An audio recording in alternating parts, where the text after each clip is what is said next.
said today, I want to go ahead and ask y'all real quick. Welcome to Divine Time. You didn't click this by accident. This is Divine Time with Danley Divine, where timing is divine, conversations are raw, and you have claimed just right on time. So let's go ahead and relax our mind. It's Divine Time.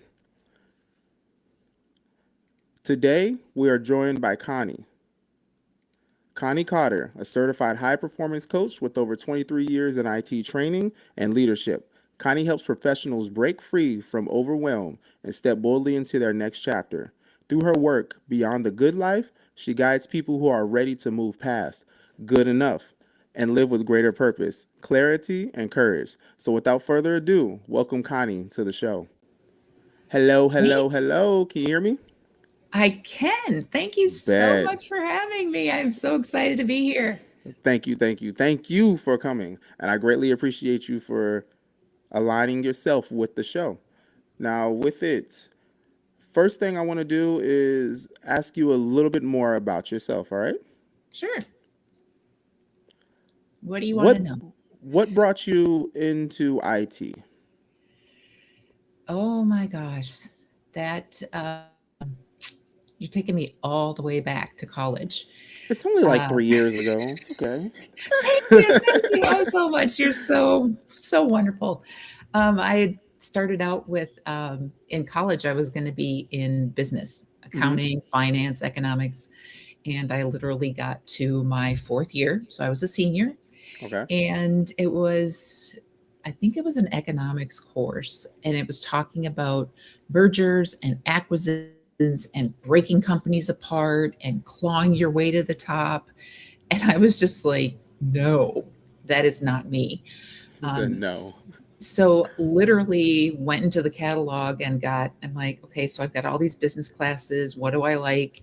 hmm I liked chemistry in college or in high school, excuse me. So I got a chemistry degree, and as a senior, so it took me a little longer. And then I ended up working at a contract research organization developing pharmaceutical drugs, and that kind of I wasn't quite the right fit either, and I just kind of stumbled into IT.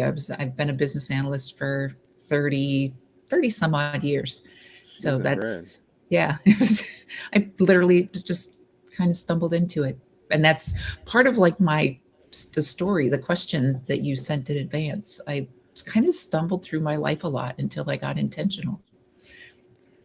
Okay. There's nothing wrong with that. I mean, there's a lot of things that I had did and kind of stumbled in just because I thought that I was aligned until I Hmm. realized that I was not.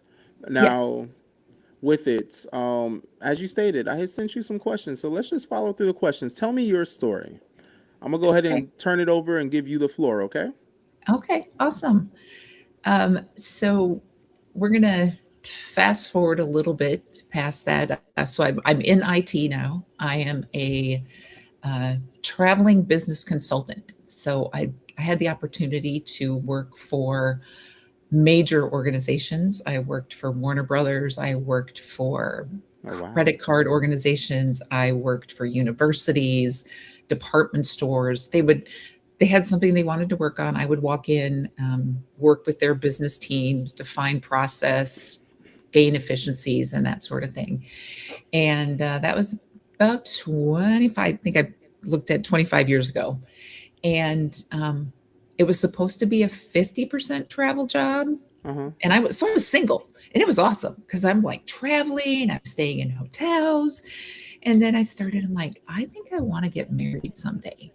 And my schedule was so sporadic. I didn't know when I was going to be in town or when I was going to have to travel. So it's through some clarity. I look back now, it must be through a random act of God, um, A and random some act other of God. situation. Yes. So some, because like I said, I wasn't aware. I was just kind of drifting. I was enjoying things. It was awesome. But I'm like, I needed to find a safer place to live. There was hmm some things that didn't work out there. I needed to find a local job, one that would keep me in town, and then I wanted to find this person that I wanted to spend the rest of my life with. Yes. So that was in May of 19 late 90s, and 1990s. No, 2000. I don't know. I'm going to get all confused in the dates. Anyway, I understand. I understand. I do the same thing. so It all just flies by. it does. It all just flies by. So anyway, I set these 3 goals. I need a local job. I need a safer place to live. And then I wanted to find someone to spend my life with. And over the course of 3 months, that happened. When initially set it out, I didn't know what it was going to look like. I didn't know how it was going to happen. I didn't know how long it was going to take. I didn't know the outcome. I just knew that I needed to make some changes for myself. So I'm going to fast forward and go to 8 years ago. Mm-hmm. So in those 3 months, I did meet the person that that I am currently married to. And one thing that he said at our first meeting, so again, I was a contract business analyst. I worked for his organization, so he was my client. Yes. And again, I know it was God who brought us together. One of the things he said was, "The Lord is an important part of my everyday life." And he was a single dad with 2 Oh. kids. And I was just like, wow.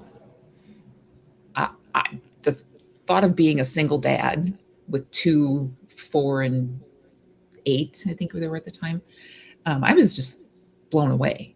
And I've always believed in God. My mom worked at the church, but I never talked about it or mentioned it to someone outside of my family and friends. And so for this person who I barely know through a work situation to say that, I was like, that's really cool. So again, it's this little underling of something's going on. I didn't know this at the time. Of course, this is all looking back in hindsight. So fast forward, I'm now married. I've got 2 pre-teenage children. So no diapers, no crying, just hormones and teenage things. And I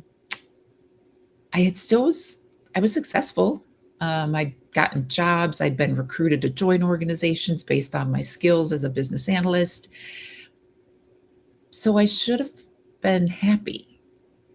On the outside, it looked, I had a great family. My husband makes me laugh every day. He has for the last 24 years. My kids are, Yeah. yeah, he's my biggest cheerleader as we're going into this. And so, but I'm like, why am I not happy? I couldn't put my finger on it. Mm-hmm. So that's when I started in personal development. So books and podcasts.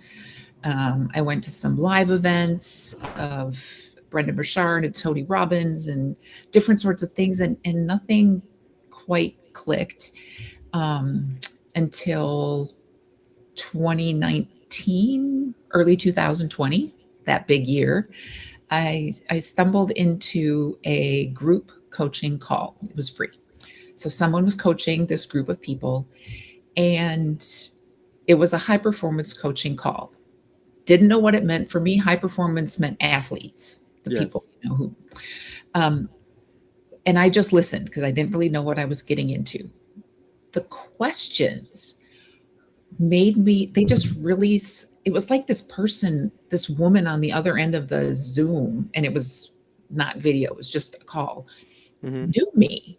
Like she was asking me questions about what made me feel alive or what did I want, because I could design my own life. And I was just like, really? So I didn't say anything on the call. But after that, we had the opportunity to get on a call, which is called a connection call. And that's when I first signed up as a client under the Certified High Performance Coaching Program. I'm still working with my own certified high performance coach. So 6 years later, I became a certified high performance coach after just a few one-on-one sessions with my own coach. I was like, things were like opening, and I'm like, everybody needs to feel this. And I just get goosebumps when I think about it because it just resonated so clearly. So I wanted to go through the program because it is a program, it's research backed. Mm-hmm. Of course, I add my own personality to it and everything like that. But it's not just something that I made up. It's got a lot of research behind it and has sequence and outputs. And I wanted to experience it before I offered that to others. And I'm here today doing things. I'm living in Louisiana. I was born and raised in Oh, down Wisconsin. in the bayou. Yes, Sorry. I know. But if, we moved here in 2021, Mm-hmm. and I would have never, like, if you had said in 2020 or the beginning of 20, yeah, in 2020, we're all in COVID and lockdown and working from Yeah. home, all that sort of stuff. It's like, do you want, Connie, would you move to Louisiana? I'd be like, heck no. My family is in Wisconsin. My family's in Minnesota. My friends are in Wisconsin. No. Oh, you went And from cold as mess to hot as mess. yes, That's drastic. but it has been the best, one of the best things I've ever done because I feel like I am on vacation every day. For Mm-hmm. me, vacation is wearing flip flops and shorts. And so that's my wardrobe, flip flops and shorts, 12 months out of the year. We go up to Wisconsin in the summer, spend time with my family and my friends. When it starts getting cold, we come back down south. It's Yes. beautiful. When it starts to get hot and nasty, we go back up to Wisconsin. And You're like geese. You just migrate. we do. And I am totally, from when I started my journey being coached, which was in Mm-hmm. 2020, early of 2020, to now being a coach, never would have met, never would have imagined. And I'm honing who I am. It's a discovery process, and working with different coaches, it's helped me evolve. And I'm going to tie it back to my husband. The Lord is an important part of his everyday life. And through his patience and God's grace, I have a very deep relationship with God. It can get Mm-hmm. better, always can get better. And Always. I am certified high performance coach is my title. It's my certification. It's what's on the certificate. But I am a faith forward, joy driven transformation coach Oh, I like because that. yes, yes. And that, again, I got goosebumps because that really resonates with me. I have so much joy. It's not happiness. Happiness is an event and is fleeting. Joy is Yes. eternal and it bursts out. I am joy driven. That's what drives me every day. And I'm rooted in a purpose. I like that. You said faith driven, or sorry, joy driven, faith based. Yes. Like I said, I'm over here taking notes. That's awesome. Yeah. And also rooted in purpose. My purpose now is coaching. Just a little bit more in my story if we got a minute. Oh yeah, we got time. We We got got time. time. All Tell your right. story, love. Tell your story. Sweet. So, like I said, I was a client, still am, of the Certified High Performance Coaching Program. When I made the decision to go through the certification process, it was 4 very long days, but very exciting. And Mm-hmm. so I kind of got to see behind the curtain, like, how do the coaches do what they do? And being in IT and a chemistry background, love process and structure. And I got to learn all of that. And on the morning of day 3, so we've been practicing, we've been learning, we've understanding the programs and the framework. It hit me. The thing that I loved most about working with my business process teams was working on, bringing some fun to your job because life is way Mm-hmm. too serious and it's way too short. Efficiency and process and having some fun at How you work. doing, honey bunter? And what I get to do as a coach is help people with their whole lives. You can bring in efficiency. You can work on, if any of our listeners are real techie people, there's an operating system. You know, your computer has an operating system. It's the rules, it's the values, it's the principles that get the thing to do what it's supposed to do. And we internally have an operating system. And until that moment when I was going through and becoming a certified high performance coach, I was literally drifting. Mm-hmm. Think think of a leaf on a creek, a little or a stream. It's kind of floating around and then it goes in a whirl and then it bumps off to the side and it hangs out for a while and then the current picks it up and crutches it downstream. And so I was moving forward in my life, but it didn't have an intention. I wasn't steering. And through my own personal transformation and how I'm guiding my clients, I'm seeing people taking charge of what they can control Yes. and then designing and living into these lives that are just amazing. It's so cool. That's what's up. And I mean, when it comes down to tech is a constantly changing career atmosphere, dynamic. Mhm. And speaking of it, that's gonna flow into my first question I have for you. Okay. So, after decades in IT leadership and training, what moment made you realize that success wasn't the same as fulfillment? And how did that shift lead to beyond the good life? Mm, yes. Um, Again, it comes through awareness. The Mm. I had to pause. It was assignments through my um, well, I was the organization I was in was acquired by another organization. Yes. And so this was 25, I don't even know how many years into my You look post. like you just shy of 26. Yes, that's Stop trying to make right. it seem like you've been here sitting behind Jesus in the third grade. It's okay. It's okay. We got you. I understand that wisdom and knowledge comes with age, but you ain't that old, love. You ain't that old. Chill out. Chill out. So awesome. Well, I'm just trying to convey, I'm like, it didn't happen overnight. So, oh my gosh, you are the best. This is great talk. Um, so it was the first time I had to Mm-hmm. look for a job. Like Mm. since I graduated from college, like I mentioned before, people they're like, Connie, come and work for us. I'm like, oh, okay, that sounds fun. So I'd go over here and I'd do my thing, and then I would kind of start to get bored, and someone else would have a Yeah. new opportunity, and they're like, come over here. And I'm like, sure.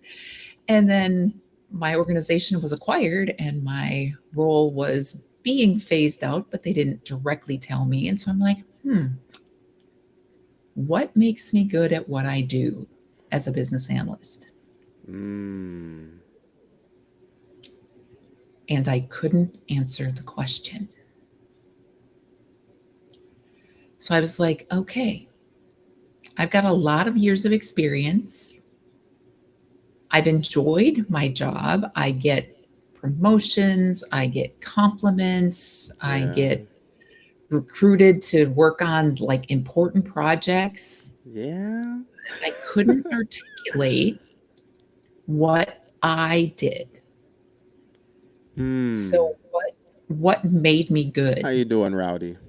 at what I did? And so that was like, okay, and then of course just the okay, I got to get a resume, I got to interview and all of that Yes. sort of stuff.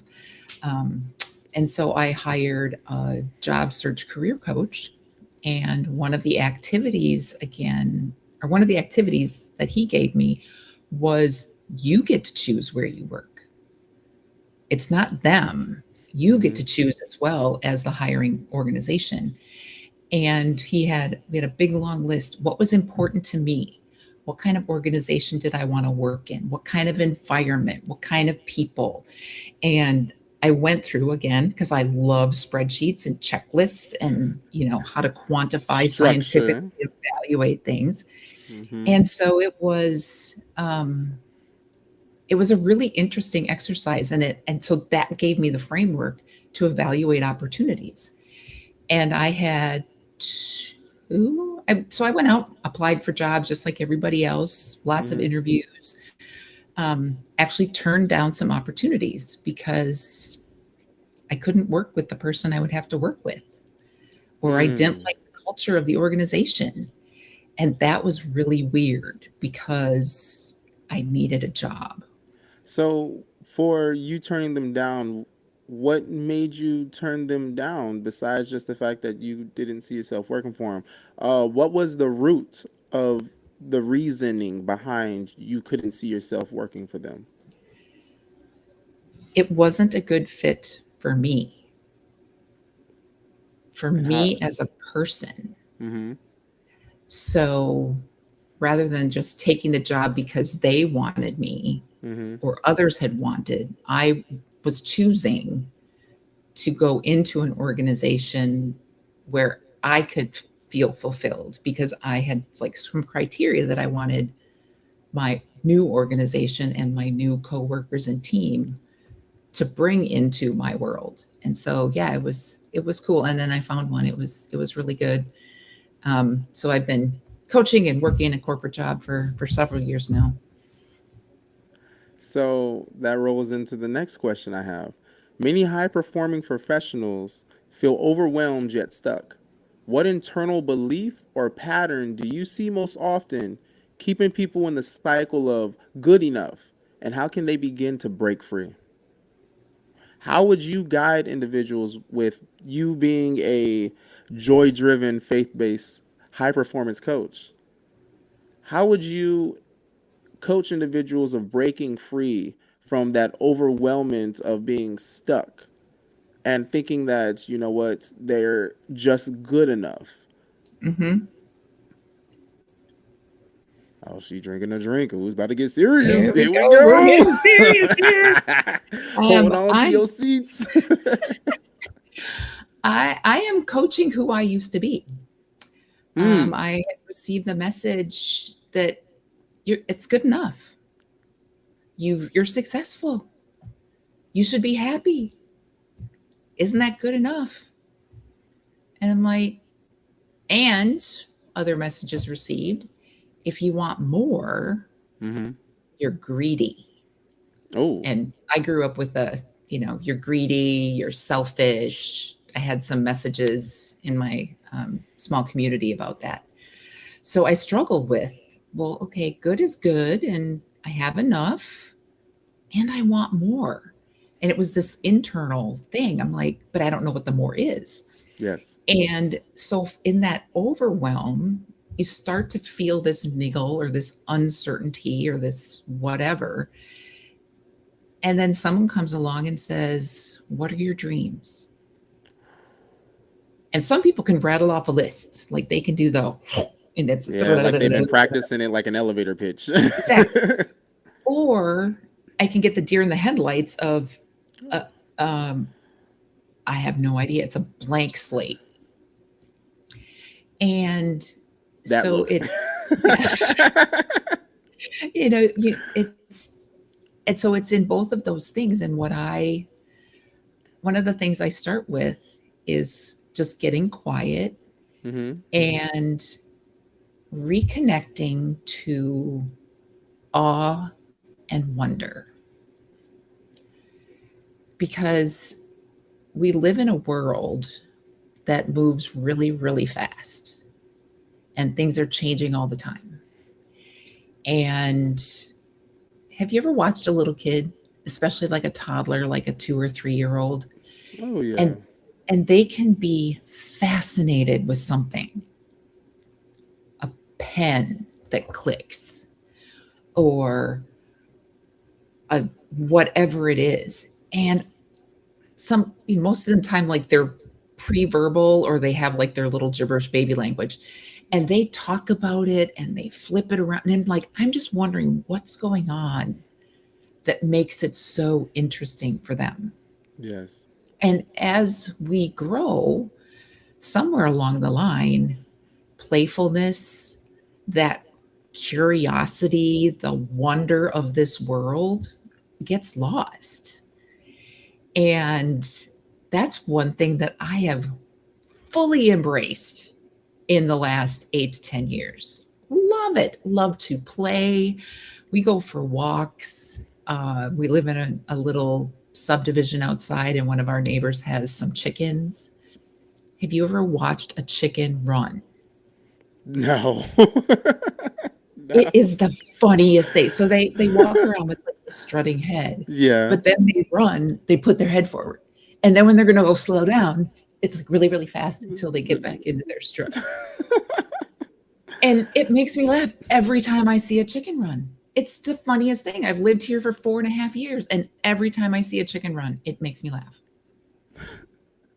It's just funny. So finding, and that I think is that first step of, instead of it being this vast blank sheet or this endless list of this, Yes. connect with what makes you go, wow, or oh, that is so cool.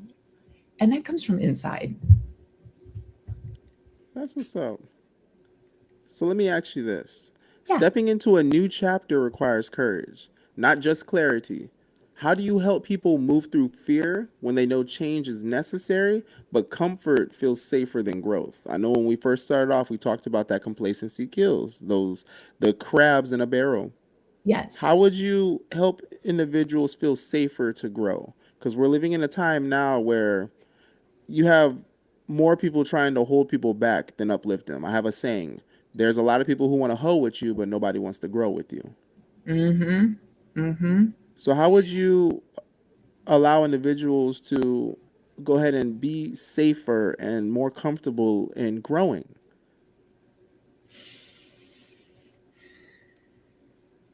You're exactly right. It does take courage.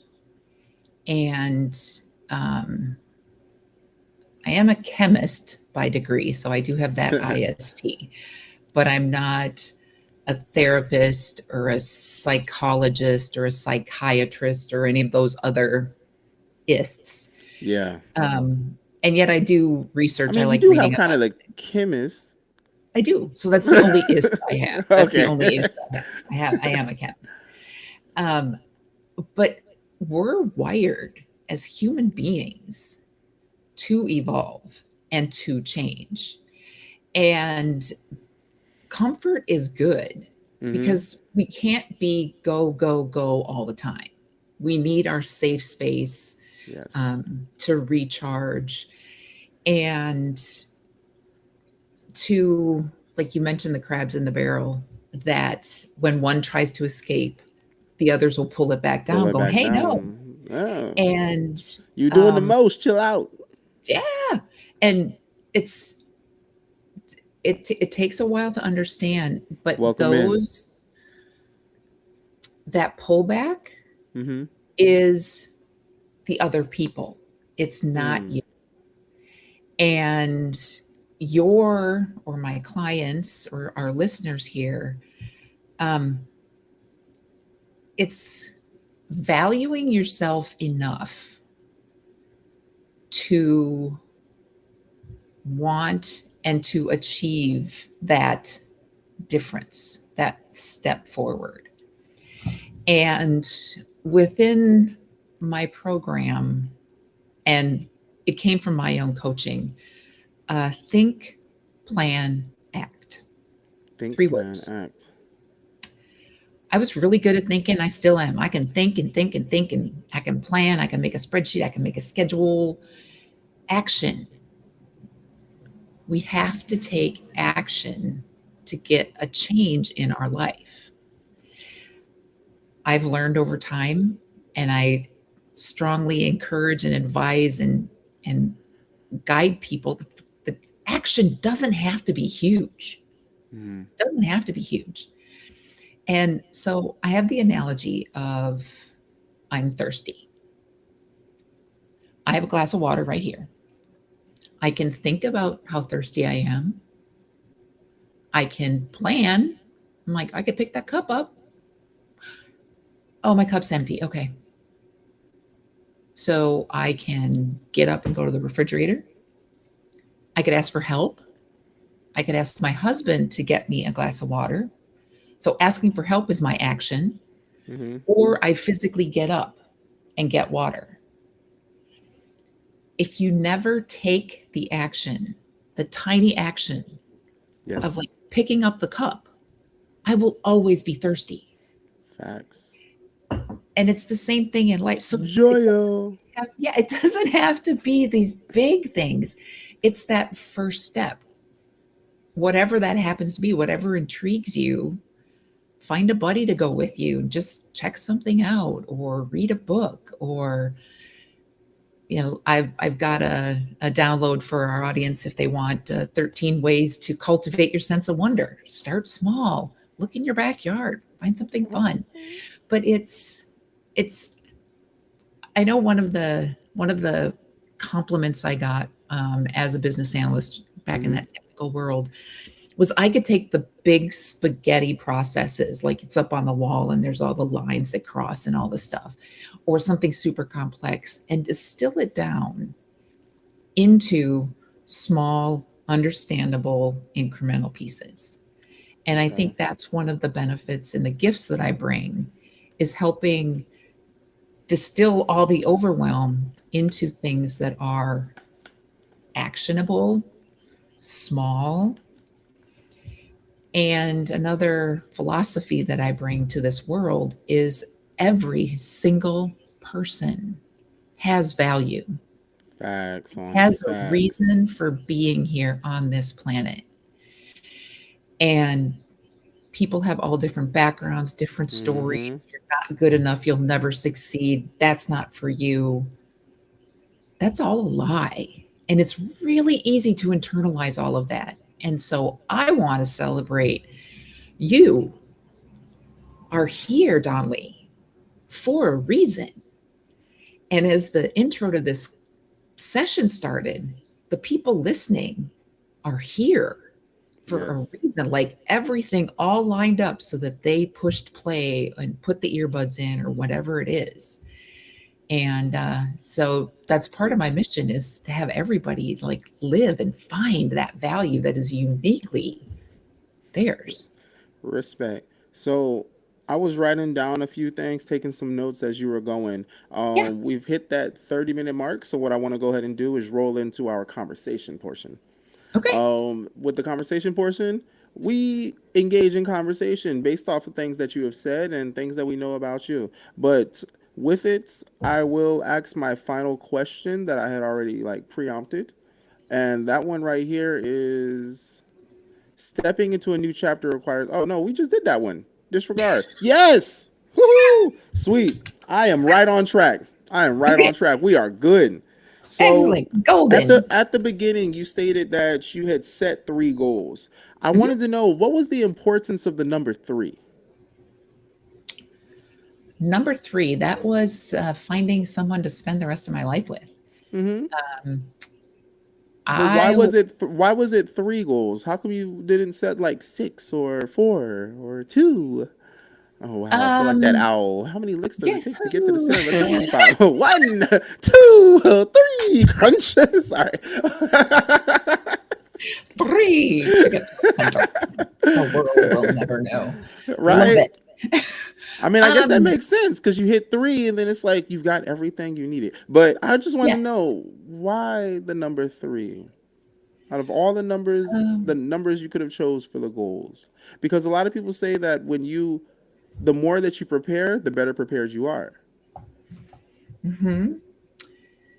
And hmm. So I'm trying to balance with where I was then versus Hmm. what I know now. Um, It's like you so are for your higher self talking to your younger self. yes. So at three, um, at my those were the things that were my biggest challenges. Hmm. The apartment that I lived in was no longer safe. So basic human need, I need a safe place to live. Okay, I that's couldn't one. get to number three, meeting someone, Hmm. until I got a local job. Yes. So, and I was getting older. I wanted to be a mother. I was hoping to have children someday. But you got to meet people. And so I had been in a long Pause, term Bo. dysfunctional um, relationship that I didn't want to repeat. So those were my three most important needs at that time that I needed to resolve. Um, Moving forward, just I've learned that three just seems to be that it gives you a variety. So you're Mm-hmm. not like pigeonholing and just focusing on one thing, which can be either daunting or it gets boring. Mm-hmm. That's one of the things for me. If I do the same thing over and over, it gets boring, which coaching doesn't do that. Repetition. Yeah. People are so amazing. I love learning about people. So three is a good one, and you can, branch off. And when you get overwhelmed with one, you can either What's up, push Timbo? through, or you can shift for a little bit and let that kind of simmer for a while and work on Mm-hmm. something else. So I've Okay. just learned from other leaders that three seems to be a good number. So with it, you were talking about how he was a single dad with two kids, correct? Yes. Now, just thinking about how the world is right now and how a lot of women are like, oh no, I can't never be with a man with children. What were your initial thoughts of talking to a gentleman who already had kids, especially at the age that you were at that time? Yeah, it was. I mean, I'm not a female. I don't know how y'all think, so I'm asking for No, but clarity. it can be. I mean, so I wanted to have children, Mm-hmm. and I that was very important to me. I have nephews, and my friends were having kids and that sort of thing. Yes. And in hindsight, I truly believe that our meeting was divine. But in that moment, I was just really impressed because I usually in I have friends who are single moms, Mm-hmm. and doing that is a challenge. And I mean, any single parent, whether it's the mother or the father, is a Yes. challenge, or an adopted whatever. What's up, Bigfoot? What? The individual's name is Bigfoot. Oh, cool. All right. Sorry. Um, that's awesome. And so I was just really impressed.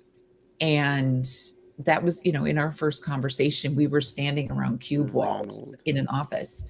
Yes. And I was just really, really impressed because my husband now, very articulate, very intelligent, Mm-hmm. How you caring, doing, Ronald? and I could totally see his commitment to his kids. And as we were in the dating process and getting to know each other, he sacrificed a lot. Like Mm. his brothers and sisters and all of his friends were going out on the weekends and going to the bars and this sort of thing. And he's got two kids at home. Yeah. Um, and the the biological mother of the children had some drug and alcohol issues. It's not a secret. Um, and so the the relation he had to deal with that as well as the kids. And Mm-hmm. from the beginning, I'm like, okay, I have friends who are also step parents, and they have horror stories. You're not my mom. You can't tell me what to do. Yeah, that was Um, yeah. and I've heard of that. I was that. I'm not gonna lie to you. I was that kid when I was younger. I told my stepdad before. I was like, "You ain't my dad." Like, I'm not sure if you ever heard that song where they're like, "You ain't my what do you say? You ain't my daddy," and the stepfather's just like, "Shut up." She's like, "You ain't my daddy. Shut up. You ain't my daddy. I'm gonna tell mama. Tell your mama. I'm gonna tell my mama. Tell your mama." Like, anyway, but yeah, I was that kid. I was like, bro, I didn't come out your nutsack. You ain't got the right to tell me nothing. I am not your sperm soldier. Don't talk to me that way. Sorry. oh my goodness. Yeah, But I've grown and so matured a lot. everybody does that. That's a choice. And but I never had that. I mean, I had the typical teenager, I don't want Mm, to do chores, sort of thing. yeah, Um, but I asked, how do I interact with the kids? And he's like, if you don't like what they're doing, tell them to knock it off. I'm like, oh, okay. mm, And yeah. Say with your chest. yeah. And so we had some conversations. And again, I believe it was all divine intervention. I'm like, I'm not trying to replace your mom. Mm-hmm. I'm here. Let me help. My daughter, who is older than my son, she'd been taking care of dad and her brother. That was her Mm. job. And so I'm like, awesome. And you're 13. So can we share the role? Like I'll take care of some of the things and you can, keep doing some of your things. Yeah. And So you that can be conversation, a child that you've missed she out could, so much on doing. she did, yes. And then she totally just went to be a teenager. She was like, So bet, say less, she's dropped like, everything. ah, Bye. awesome, awesome, awesome kid. Now she's a fabulous young lady.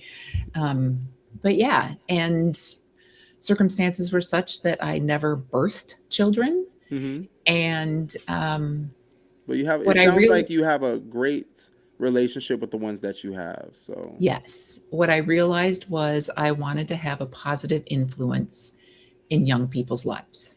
mm-hmm. And so I've got two nephews from my brother that they're just amazing. I saw them every month for the first, I don't even know how many years of their life. And my kids actually have said thank you to me. Thank you for making me Hey. do my chores. Thank you for making doing my laundry. Thank you for cooking dinner. And I was like, I don't ever remember thanking my mom when I lived in the house. When I You know go what you visit, now I say thank you. you know what But you need to do this, next time, right? yep, You need to pop yeah. out. You So, welcome. What can I say except you welcome? Like true talk, no lie. But I have a saying that is, age doesn't make you an adult, and having a child doesn't make you a parent. So I mean, when it comes down to it, even with it, the saying that we have in my family is, blood makes you related, but bonds makes you family. oh, yes, I love that. It's that bond and it's that relationship and the connection. Yes. Definitely. Because I mean, there's a lot of family members, like with my wife and her mom, they have kids that are not theirs who call them mom and call her auntie. And they're not Mhm. related to them, but it's that bonds that they have. They've been in their lives for a very long time. They were there from when they were in diapers to where when they graduated high school and continued on with their endeavors. And they still Yep. call them saying thank you or asking them for things as if they are their blood family. They have those bonds, not Yeah. just related by blood. They're not related by blood, but they have that bond, and with it, the bond is honestly thicker than blood at this point. You feel me? Mhm.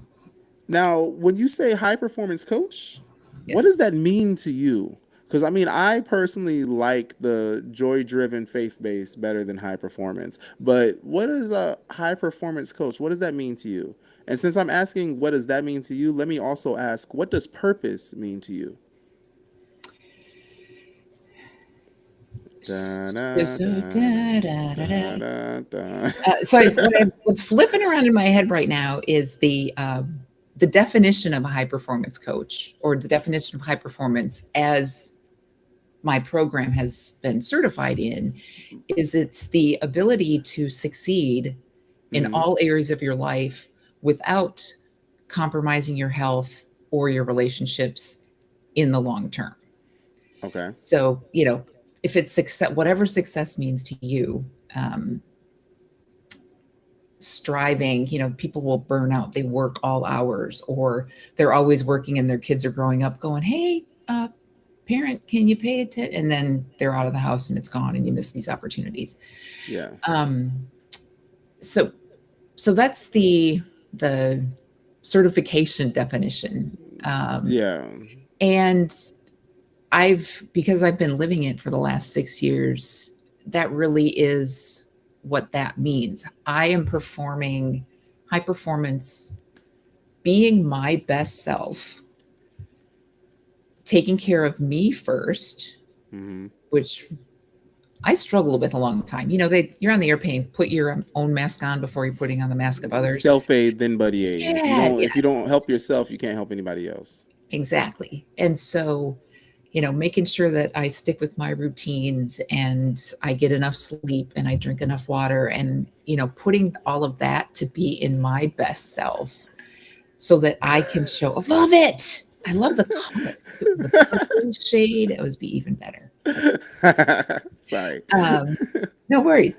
And so success for me is living into those things. And Mhm. as I've been growing into entrepreneurship, I am not working 60 hours a week. I am not working on Sundays. It's taking me a little longer, and that's okay. But I'm not going to do the burnout and wreck the relationship with my husband. I had just a little side note. Um, I knew I was working too much. Like I said, I've been working two jobs for the last several years, corporate and coaching. And so when my husband said, "Can I have a block of your time?" A block of your time. Oh gosh. Put it on the calendar, babe. I was just like, okay, I think I'm working a little too much. And work is good. It's fulfilling. I love it. It's engaging. But at the sacrifice of my husband, my main relationship besides God, I'm like, whoa, got to back that up. So high Mm. performance it's that balance of me first, so I can bring my best self, and then my purpose um, is to bring that out in other people. And in this crazy world, like we talked about, it takes courage to Mm-hmm. do something different. Um, what I have found is as I started to evolve and do something different, I started meeting like minded people. And I haven't, sometimes my friends have changed. We no longer go together. We Yeah. are, our little crabs, the crabs pulled back. Clams in the barrel. And that's okay. And, but there's more people like me, like minded, doing these sorts of things, willing to talk to people, strangers going out than I Yes. realized before. So taking that moment to break free, to try something new, I'm like, I Mm-hmm. met someone and they're kind of like me and they're kind of cool. That's I don't what's know if I up. would have met them before. I mean, everybody is not supposed to be in your life forever. Nope. That's why they're called chapters in the book.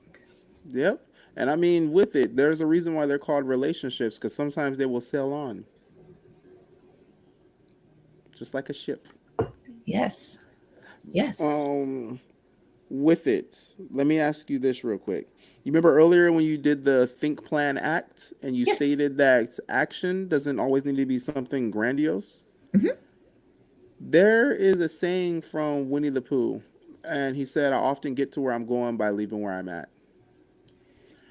And what I Yes. get from that is as long as you put one foot in front of the other, you're always going to be making it one step closer to your destination.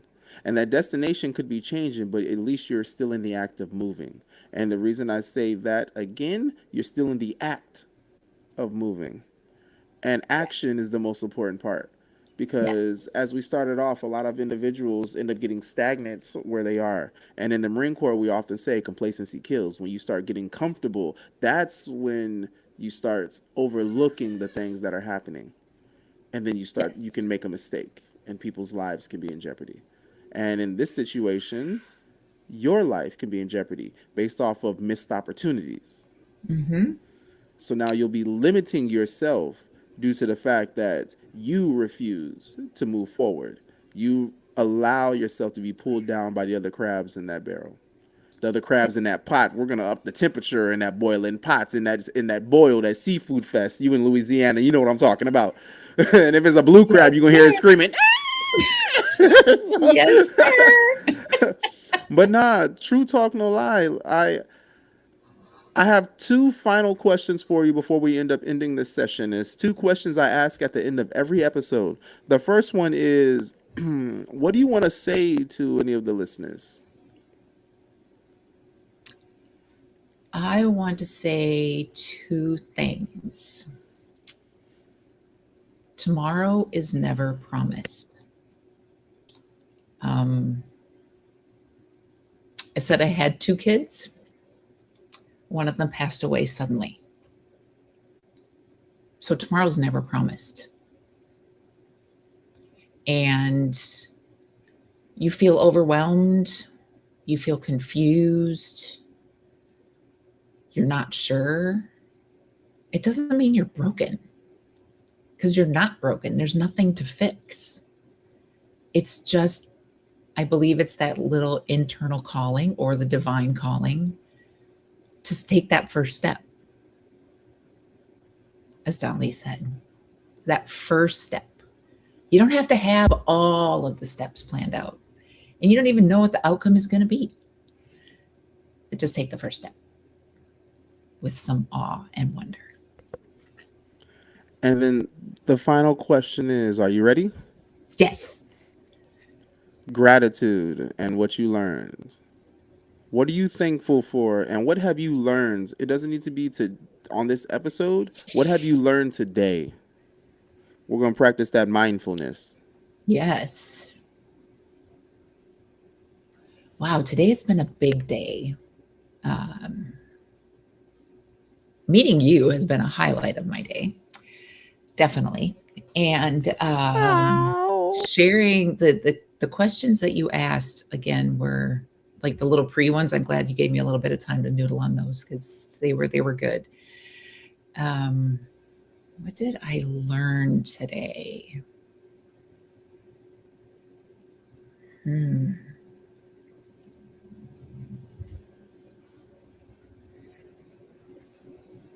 am grateful for each day, because I have a journal. It's called One Line a Day, and it's a place to capture 5 years of memories. It's this big, it's this tall, it's like this thick, 5 years. And since I started that 4.5 years ago, it's forcing me to focus on each day and find the 1 or 2 lines that I want to capture for each day. And then now I can go back, like 3 years ago, my husband and I were building a park under outside. 2 years ago, my daughter and her boyfriend and my nephew and second pseudo stepson were here visiting. So I can look back and see. And so I'm more aware. So today, in my One Line a Day, is my recording this divine time session and sharing running chicken stories with Don Lee and watching him laugh. Sorry, I had to mute the mic because I'm sorry. When you said the running chickens again, I imagined the visual you gave. Okay. If you don't have them in your neighborhood, just look them up. Running chickens. It's just when you can see them in reality, it's awesome. Because I know when they walk, they are like this, and I was just like, okay. You said when they run, their head goes forward, and when they start to slow down, they start to. Yeah, that's like the head has to like bring them back down to the slow slope. That is too funny. That is too funny. All right, so with it, I'm gonna go ahead and close this out. So I'm gonna have you stay on right after, before I close. Okay. All right. So let me go ahead and put it back on. On me. Hi, everybody. How y'all doing? But once again, this was another episode of Divine Time. Now, with it, before you go, take a moment and sit with what was said today. Apply it, live it. If this episode gave you clarity or perspective, support the show by liking, subscribing, and sharing. This is Divine Time with your boy, Don Lee Divine. And we'll see you next time, right when you need it the most. So relax your mind. It's Divine Time. Peace. Hey, beautiful souls. If you love deep conversations about life, love, and spiritual growth, help us reach more like-minded people. Like, comment, and share to push these powerful episodes through the algorithm. Let's build a community that thrives on wisdom and connection. Find us everywhere. YouTube at Donley_Divine. Facebook and Kick at Divine Time Podcast. And also follow the blog, divinetime.blog. If you're looking for your soul tribe, join our Telegram group, Warriors of Love.